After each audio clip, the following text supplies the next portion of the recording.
बिस्मिल्लाहिर्रहमानिर्रहीम, अस्सलाम वालेकुम। मैं हूं सैयद शहरियार अली नकवी और आप लोग देख रहे हैं गुस्सा वाइन्स और गुस्सा वाइन्स 2। दोस्तों, ज़ारा मर्डर केस के हवाले से मैं आप लोगों को कुछ इन्फॉर्मेशन देना चाह रहा हूं कि कल एक ख़बर आई। बेसिकली कल रात को मैंने लाइव सेशन में डिस्कशन किया था, लेकिन ज़ाहिर है कि हर बंदा लाइव नहीं देखता, तो कुछ सवालात थे। सवालात मैंने कहा कि आप लोगों के गोश गुजार करूँ। सबसे पहले आप लोगों से रिक्वेस्ट है कि वीडियो को लाइक करके शेयर ज़रूर कर दीजिएगा। चैनल पे नए हैं तो सब्सक्राइब करके बेल आइकॉन दबा के ऑल पे क्लिक कर दें और कमेंट सेक्शन में अपनी राय से आगाज़ ज़रूर कीजिएगा। जब से ये वाक़या हुआ है ज़ारा के मर्डर का, उसके बाद से घर सील था और घर सील होने के बाद अभी कल या गालिबन परसों की रात को शब्बीर और उसका जो दामाद है कदीर, ये लोग घर पहुंचते हैं। फ़र्स्ट टाइम इस वाक़े के बाद घर पहुंचते हैं, अंदर जाके देखते हैं तो ऐसा लगता है जैसे चोरी डकैती हुई है। यानी कि वो जो सोना था, 21 से 22 तोले सोना था, वो गायब, 4 लाख रुपए वो गायब, 11,000 सऊदी रियाल थे वो गायब, ज़ारा के पासपोर्ट गायब, सिर्फ बच्चों के पासपोर्ट वहाँ पड़े हुए थे, डॉक्यूमेंट्स वगैरह, बाकी सब कुछ गायब। बहुत सारे सवालात हैं जहन में उठते हैं, ज़ाहिर के इंसान हैं। और इस केस में आप लोगों को याद होगा, मैंने एक दफ़ा पहले भी ये बात की थी और अभी भी वही बात करता हूँ कि कहीं ऐसा तो नहीं है कि ज़ारा का मर्डर ही ना हुआ हो, कोई और लड़की हो। ज़ारा का जो है वो डीएनए की रिपोर्ट अभी तक आई नहीं है। हो सकता है कि जैसे चेहरा जलाया है तो हो सकता है कि ये दिखाने की कोशिश की गई हो कि ज़ारा को मार दिया है, कोई इंश्योरेंस का कोई मामला हो, इंश्योरेंस हासिल करने का, ये भी हो सकता है। अगर ऐसा है, देखिए मैं सिर्फ एक अपनी राय दे रहा हूँ, ठीक है, ये कोई ख़बर नहीं दे रहा, मैं अपनी राय रख रहा हूँ। अगर इंश्योरेंस का मामला है तो फिर ये बताएं कि वो लड़की कौन है जिसको मारा गया है। अगर ऐसा है कि ज़ारा नहीं है, वो मेरे मुताबिक अगर देखा जाए कि ये ज़ारा नहीं है, तो फिर ये लड़की कौन है। और अगर ये लड़की ज़ारा ही है तो फिर ये पैसे कहाँ गए। अब ये सवाल उठता है कि ये तो ज़ाहिर है कि चारों अफराद जो है वो तो फौरी तौर पे पकड़ लिए जाते हैं।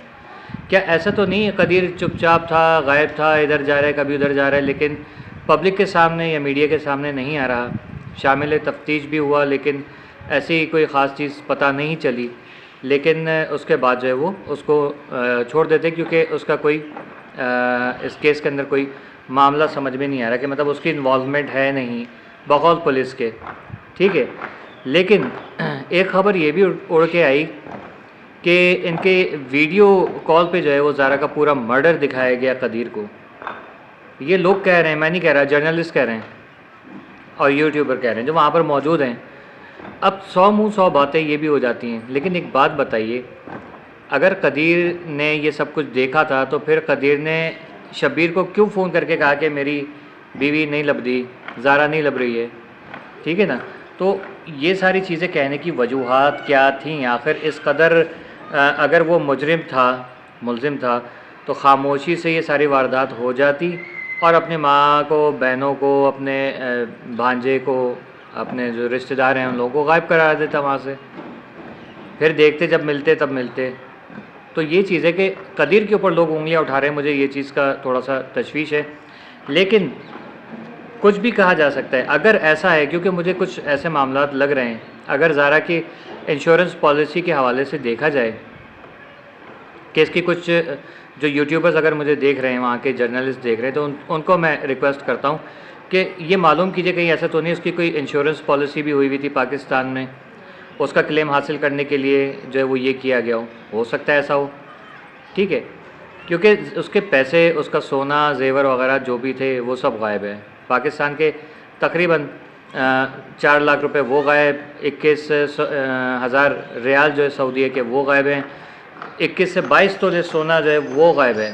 तो आप ख़ुद बताइए कि क्या ये सारी चीज़ें जो हैं वो मशकूक नहीं कर देती हैं कि ऐसे कोई मर्डर करके पैसों की खातिर और वहीं पर खड़ा रहेगा। या तो ये भी हो सकता था कि अगर उसका मर्डर कर दिया तो फ़ौरी तौर पे भागा जा सकता था, उसके टुकड़े करके बाकायदा तौर पे घर की सफाई की गई, नहा धो के वहाँ पर खड़े रहे कि भाई आइए और हमें पकड़ लीजिए।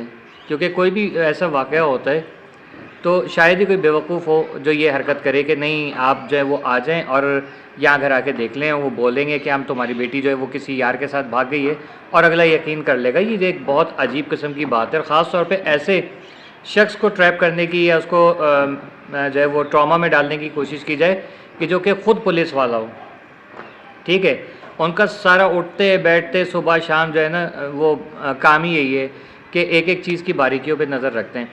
अब ये भी सवालात किए जा रहे हैं कि कदीर और शब्बीर के दरमियान जो है वो नाचाकियाँ बढ़ रही हैं कि शब्बीर कह रहे हैं कि कदीर जो है वो अपनी माँ को, अपनी बहनों को माफ़ कर देगा, और वो कोई मसालेहत का, कोई मफाहमत का जो है कोई मामला होगा। तो ये चीज़ जो है शक में आ सकती है, लेकिन इसको हतमी जो है वो बात नहीं कह सकते, क्योंकि दिल का हाल जो है वही जानता है, क्योंकि कदीर का जो है पूरा घर, पूरी कायनात उजड़ गई है, ठीक है ना। तो अब एक सवाल उठता है कि अगर सोना, पैसे वगैरह ये सब गायब हैं, तो ये गए तो गए कहाँ।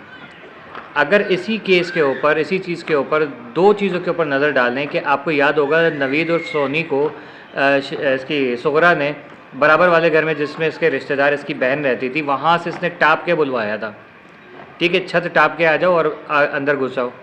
हो सकता है उसी रास्ते से ये लोग गए हों, इसके जो रिलेटिव्स हैं जो बराबर में रहते हैं, और उन्होंने कहा होगा कि ये लोग तो गए जेल में, अब घर पता नहीं कब खुलेगा, हम चोरी का किसी पे बहाना लगा देंगे और पैसे और सोना हड़प लेते हैं। ये भी हो सकता है, क्योंकि पैसा है, सोना है, लालच है, ठीक है। आज नहीं तो कल हो सकता है कि इतना 6 महीने साल के बाद जो है उसको इस्तेमाल करें, ऐसा कुछ हो। अगर ऐसा कुछ भी हुआ है तो सोना जिसके पास भी होगा उसने कोशिश की होगी सोने को बेचने की। तो आसपास के जितने भी ज्वेलर्स हैं वहाँ के, उन सब से रब्ता किया जाए और इन लोगों की तस्वीर दिखा के बताएं, पूछा जाए कि भाई ये इस टाइप की कुछ चीज़ें आई थी यहाँ पर, इन्होंने कोई सोना वगैरह बेचा तो नहीं यहाँ पर आके।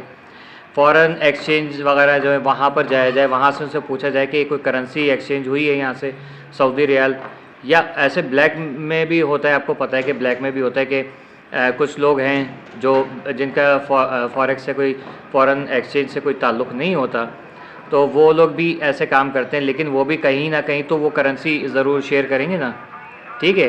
कहीं किसी को देंगे एक्सचेंज करने के लिए, वो एक नोट भी जो है ना वो पकड़ में आ गया तो बंदा पकड़ में आ जाएगा, आपको पता है, ठीक है। ये सारे मामलात हो सकते हैं। अब एक चीज़ और है कि अगर ये काम कदीर ने किया है, तो कदीर तो CCTV फुटेजेस में नहीं है, तो फिर हो सकता है कि अगर ये वाकई में कदीर ने किया है, पैसा गायब किए हैं, सोना गायब किया है, तो पीछे के रास्ते से आए हों घर में, जहाँ से ये लोग भागे थे, हो सकता है उस रास्ते से आए हों, वहाँ से जो है वो इसको घुस के और वो खुद निकाल लिया हो, ठीक है। ये भी सवालात उठ रहे हैं। देखिए, मैं किसी के ऊपर उंगली नहीं उठा रहा हूँ, मैं सवालात उठा रहा हूँ, क्योंकि केस बहुत ज़्यादा सेंसिटिव है और डे बाय डे जो है सुलझने के बजाय उलझता चला जा रहा है। जिस तरह से यूट्यूबर्स और रिपोर्टर्स अपनी रिपोर्टिंग कर रहे हैं या वीडियोस बना रहे हैं, उसके तनाजुर में आके, क्योंकि वो तो दुनिया से चली गई। अगर ये ज़ारा ही है और ये चली गई है इस दुनिया से, या जो भी है वो जो दुनिया से चली गई, उसको कम से कम इंसाफ तो मिलना चाहिए। दफ़ा 311 सारे अख्तियारात ख़त्म कर देती है कि कोई मफाहमत, कोई मसालेहत की पॉलिसी जो है वो नहीं होगी, ठीक है। तो इस चीज़ को मद्देनज़र रखते हुए मैंने कहा कि मैं आप लोगों तक कुछ सवालात हैं वो पहुंचा दूं, ताकि आप लोगों के भी जहन में कुछ अगर शक व शुबात हैं तो वो क्लियर हो जाएं।